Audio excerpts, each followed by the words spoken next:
Hi, this is Matt with the Intergalactic Herald. Welcome to my Star Atlas Week in Review podcast. This is podcast number 118. Any articles or videos mentioned can be found on my website at intergalacticherald.com. Just look for news recap number 166. So just a quick summary of things that we go over today related to the different things that came out in the past week of Star Atlas. There was a Atlas Brew from the community team. There's also a Lore Keepers community event. And then finally, the community, along with the team, are actually having a shooter/gunplay tournament this upcoming Sunday. By the time you listen to this podcast, it'll be over, but I wanted to bring it up nevertheless. So before I get into that, just a couple updates on things that I'm working on at Star Atlas. Again, you can find at my website, intergalacticherald.com, a number of resources related to Star Atlas. Of course, have a beginner's guide. It goes through from starting with crypto all the way up to playing different parts of that. There are a number of Star Atlas directories from content creators or tools and things like that available. And there is a guilds directory, though I admit it's getting a little outdated, but it does exist there also. And one of the new things I'm actually doing now, and I'm still fine-tuning it, but the concept is worked out, is I'm not going to go ahead and create AI audio summaries of the community events. So the way this works is Star Atlas TV records them live, and then they go up on YouTube, and I can then take those videos, run them through an AI, and ask to both summarize it and to speak text-to-speech back. Still trying to figure out the exact service to use, so you might hear the audio voices changing as I'm going through there, but those will also be available on my website as actual event recaps and part of my podcast feed. Additionally, I have two other projects I'm working on. One is a Star Atlas merch store that's at intergalacticgear.com, open for business, just have a few products. Hopefully we'll start putting some more things out there, but I do have a merch survey, so I'd love to get any feedback on Star Atlas merch you're interested in. And also, I am trying to get together a Star Atlas gamer community. This is for people who don't want to join guilds, but nevertheless want to chat and hang out with other Star Atlas gamers. It'll be at intergalacticcoalition.com. I'm going to use a different platform instead of Discord. This one is actually going to be more about threaded discussions, and you can get email alerts and things like that. So check that out at intergalacticcoalition.com. There's an interest survey there. Once I get enough people that like the idea, I'll start working on that. So let's go ahead and get into the content this past week from Star Atlas, about Star Atlas, though mainly it was from Star Atlas. So there were two community events. The first was the Atlas Brew. This one was focused on discussions of the gunplay. And I've actually wondered, we're calling it gunplay. I used to always call them shooters. I don't know, maybe that word has fallen out of favor. But anyways, third-person shooter, I'm not sure. Anyways, talked about that. They also talked about some of the maps that have been created within Star Atlas and comparing to other maps they've played in games in the past. And then they also went over some of the tournaments that are coming up, which I'll get into in a second. The other thing that occurred was the Lore Keepers. So Jose, the lore writer, had another Lore Keepers update. This one actually did discuss a little bit of the upcoming C4, which again is the change to the Star Atlas Sage game. So let's see, C's are claim stakes, council rank, crafting, and combat. So he talked a little bit about that. Again, if you want to listen to those in their entirety, Star Atlas TV has the full recordings, but again, I do now have AI summarized speed audio summaries you can find both on my website and on my YouTube channel and indirectly on my podcast feed. And then the last thing that was announced and is upcoming this upcoming Sunday, is something called Iris Quest. So this is a community tournament set up with different teams. I listened to the Atlas Brew, and I guess the difference on this tournament as opposed to another tournament, the other tournament is a guild focus, so you have to be a member of a guild, or you can, I think they said for the next season, they're going to do a draft, kind of like the NFL or NBA drafts, and so they'll be drafted in those teams so you don't actually have to be, I think, a part of the guilds, but it's more of a ongoing season of guilds tournaments.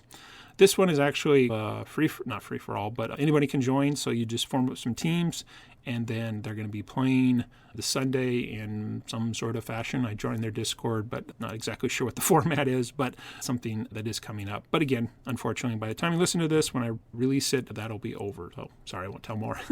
So anyways, I just go into the other two sections I usually talk about. One is the state of Star Atlas, and then I'll talk about my journey playing Star Atlas. I did want to talk about these gunplay tournaments, so I'm going to actually try to watch on Sunday. Part of this, I have to admit, is it's just perfect timing. It's, at least my time, I think 10 or 11 a.m., and that's usually when I'm doing a few Star Atlas things after my Sunday morning routines. So I thought maybe I could actually check it out. They're going to be streaming it for sure within the Star Atlas Discord. I'm not sure if there are other ones, and apparently they have someone who's going to be commentating, so I'm curious about that. And then the different teams there just happens to align perfectly with my schedule, so I thought I would give it a chance.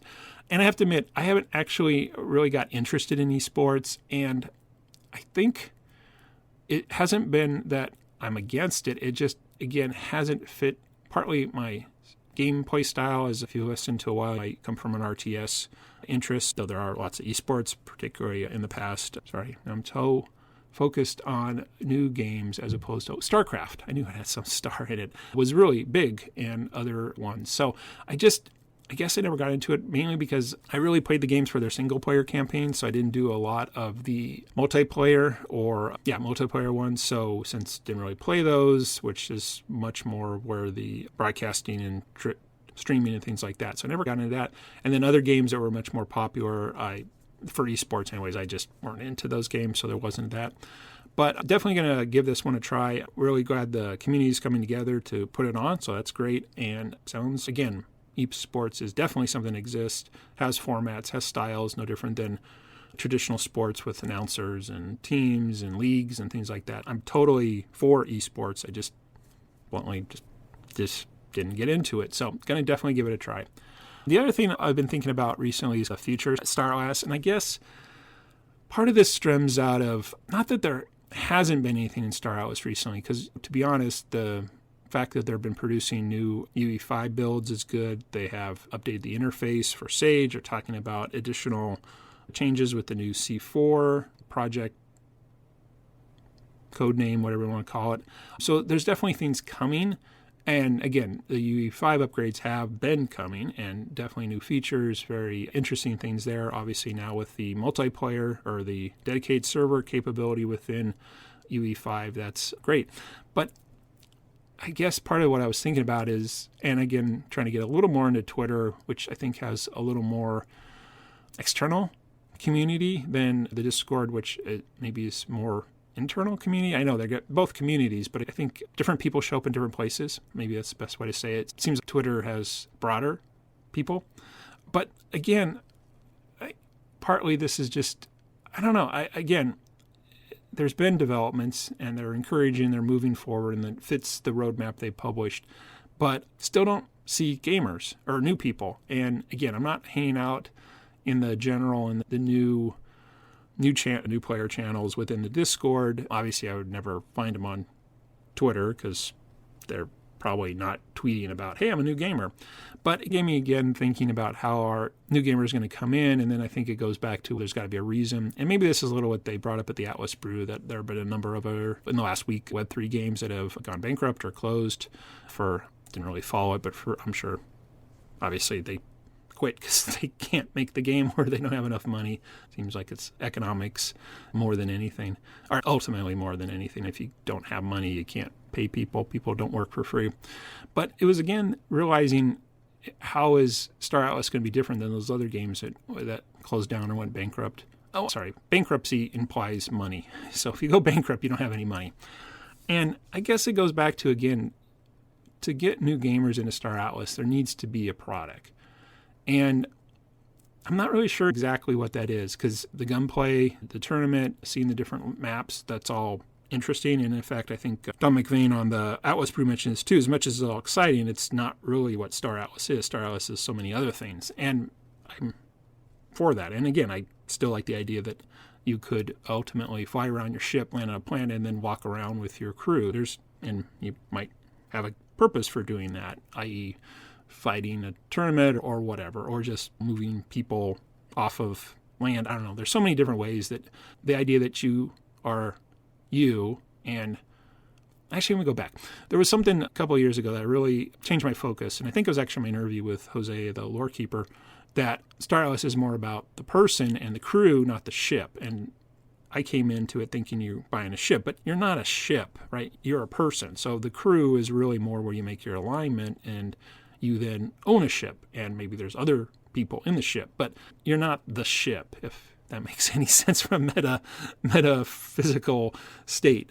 Anyway, so where I was going with all this is the shooter makes sense, third party gunplay, because you can be that person. You can buy a crew. You can level that crew up, which is you, things like that. So that all makes sense.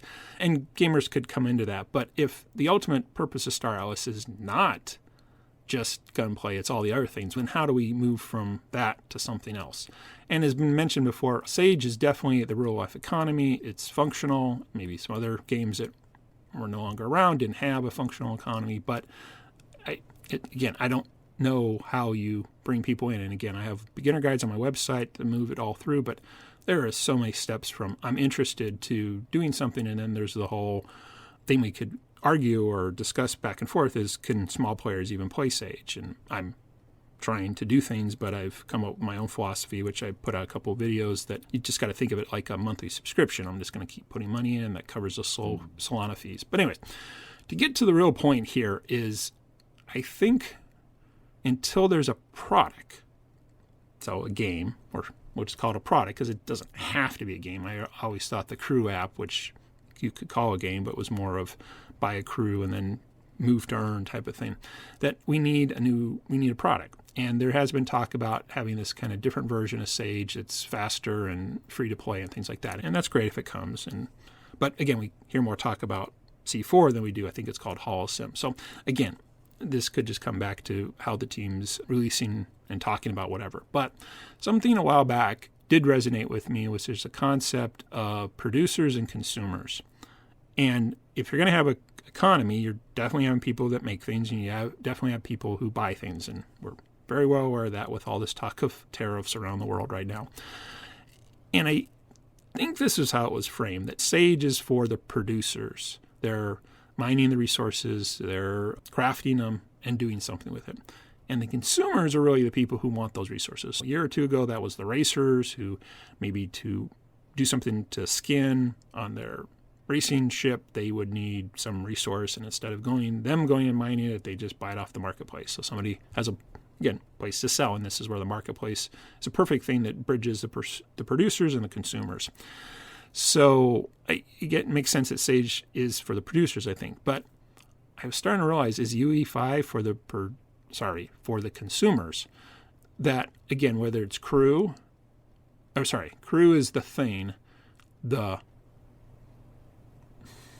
not the product. Yeah, I guess we'll call it the product, is I want to play a shooter tournament, or I want to go into a racing or whatever.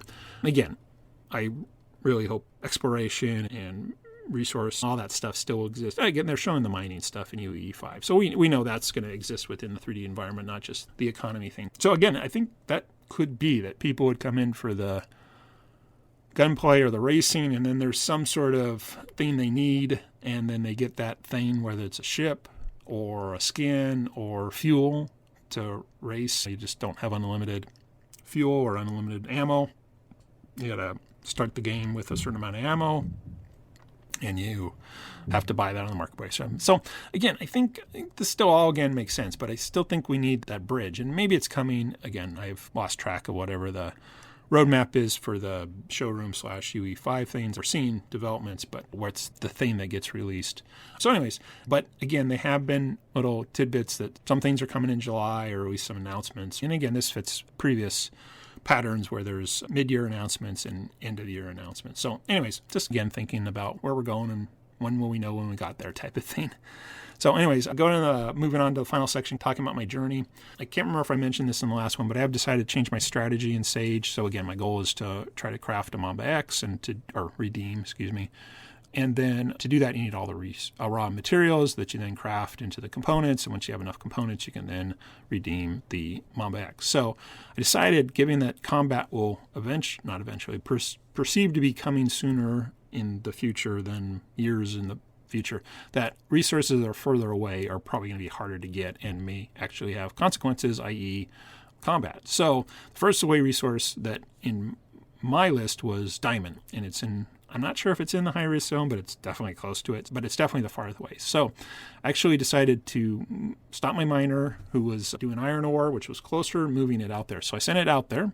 And one thing I didn't realize, but of course makes perfect sense, that mining diamond has an increased hardness. I think it's almost 4 times as much. So it takes more effort, which I interpret as more ammo and more food, but I don't have to worry about ammo because I have a Armstrong or Armstrong tip, which doesn't require ammo, but does require food. So going through food there. So this is finally the first time that the local market has been so nice at. Now, I don't know if it's just because diamond's one of the rare or harder to get ones, so lots of people are selling fuel and food out there. I didn't really even look at the pricing because whatever it is on the market price, there's no way it can make sense to send it out there myself. So totally happy to be able to buy those out there. So again, this is where I see now the local markets are incredibly beneficial, and it makes sense. There's no reason why somebody who is out there can't sell their things. So another plus for local markets and things like that. So that one's out there slowly moving away, and I'm restocking with food and a little fuel when needed for my miner that's out there. I was still back to trying to finish up my carbon, moving it back to the Central Space Station. In fact, I hit some sort of cool milestone, which was, I got under 20 million. So slowly diminishing. I'm actually, as of this morning, almost at 11 million. So, 60 million at the Central Space Station. So 12 more million to go. So anyway, so that's really cool, but ran out of fuel again. So stopped the transport fleet, turned it back into a mining fleet, mining hydrogen, which I'll then craft into fuel. So again, totally fine. Don't have enough claim stakes to beat that or to keep up with that. So that's fine. But I realized again, I wish I could have more fleets running, because I do have one ship that's just sitting there because it's one ship, and to break apart a fleet, to add a fleet, it's just too much effort. And this one ship gives me the option, if I totally mess something up, I can send it on a quick errand to bring something out. Because there was a case on one of them where raw material like food or fuel or ammo didn't exist. So it was a cool way to do that. But I've decided not to run it, because if I do one thing by itself, I'm still paying Solana fees. And so again, to refresh what hopefully people know, no matter the size of your fleet, the fees for Solana are the same. So bigger fleets, same price. Small fleets, nothing. Now, I made the decision on the miner to have it go do its own thing and pay the Sol, because it's a miner and it's optimized for that one thing. And again, as I found on iron ore, it was actually mining quite quickly. So I think, again, this is just a hardness problem with diamond. But taking that kind of compromise. But it is annoying. I can't take that third ship fleet and make it do something, because I'm of the opinion that time is a perfectly good constraint. And again, I actually decided to start playing a brand new casual game. Saw too many ads. I have to admit the ads worked. And totally realized that, to go things faster, you pay real money and things go faster. But I'm okay waiting on time, because I just want to play for 5 minutes and turn it off. But the Solana basically, and what I was thinking again is, I was going to call it a tax, but I don't even want to use the word tax, because unlike the taxes, the fees that we get in Star Atlas, those go to something, whether it goes to Star Atlas, the development team, or the DAO, or something. They stay within the ecosystem. Solana, on the other hand, completely goes out. Now, I understand you got to pay fees for the people to run the hardware, to run the blockchain. I have no problems with that. But I'm trying to play a game. And so to me, that is just a fee that doesn't do any good. And it has no proportion, I'll call it proportionality. It doesn't matter on the size of my fleet or what I'm doing or the activity. It's the same regardless. Transactions are the same regardless. So it still bugs me. But again, there's been talk that Star Atlas is going to subsidize this or do something different. So again, it's not like it's an unknown thing. They've even talked about making their own blockchain. So again, totally understand, but as of right now, still stinks. And then the final thing I want to mention on my journey is, at least in the United States here, we have something called Memorial Day, which is usually a day off. And this year, even though I own my own business and I haven't really always taken it off in the past, I'm going to truly take it off. We're kind of client work and everything wine. So I'm going to, and nobody expects me to work that day. So my clients won't get upset. So I'm taking it off. But I've decided to dedicate that day to finally playing UE5. I know I've been saying I'll get around to it, and I thought, you know what, just do it. So that video card that I purchased for my computer almost a year and a half ago to play Star Atlas, finally will get some usage out of it. So hoping to get into it, just play around for a few hours, see how it all works. Indirectly, I realized I have to also test a battery backup I have on my computer, because again, run for my business, occasionally have power outage. Last thing I want to do is lose any work. So I just need a couple minutes to save. I think the battery power or battery backup, though, is lower capacity than when the video card's cranking how many watts out of it. So I might need a bigger one, but of course I can just unplug that while I play a game. So anyway, so that's my goal for Monday. I'm going to actually finally play, explore a little more, go back through all the announcement notes that I've been storing of all the new features and look at it. So hopefully next week I'll have something to say or some excuse again why I did it. So anyways, that's everything I wanted to mention. So again, just to wrap up, thanks for listening. Again, I'm totally open, though I haven't been really good at following up about having a podcast guest. So again, that can be another community team person who or just somebody in the community who wants to chat about the week in the past. Definitely open to talking with other content creators or builders or employees of StarOS about different things focused on beginners. Do please check out my merch store at intergalacticgear.com. Open for business. Got a few mugs. Looking for some wall art. Again, if you're just finding this podcast and you want some StarOS resources, please check out my website, intergalacticherald.com. In addition to the podcast, I now have the community team recap, AI summaries, directories of guilds, content creators, and things like that. And then finally, if you want to hang out with me and hopefully other StarOS gamers who are not interested in joining guilds, please go to intergalacticcoalition.com and fill out an interest survey there, and I'll start building that community. I do need to mention that the platform that I'll be looking at is a paid platform, so I will be charging a membership fee to offset some of the cost of that. But again, just want something in a different format than Discord. So unfortunately, this one's not free. So anyways, thanks again for listening. Hope you have a great week ahead. If you're in the United States, hope you have a great Memorial Day 3-day weekend, however you're celebrating that with parties or commemorances for people that may be in your family. Anyways, thanks again for listening. This is Matt with Intergalactic Herald. Have a great week ahead.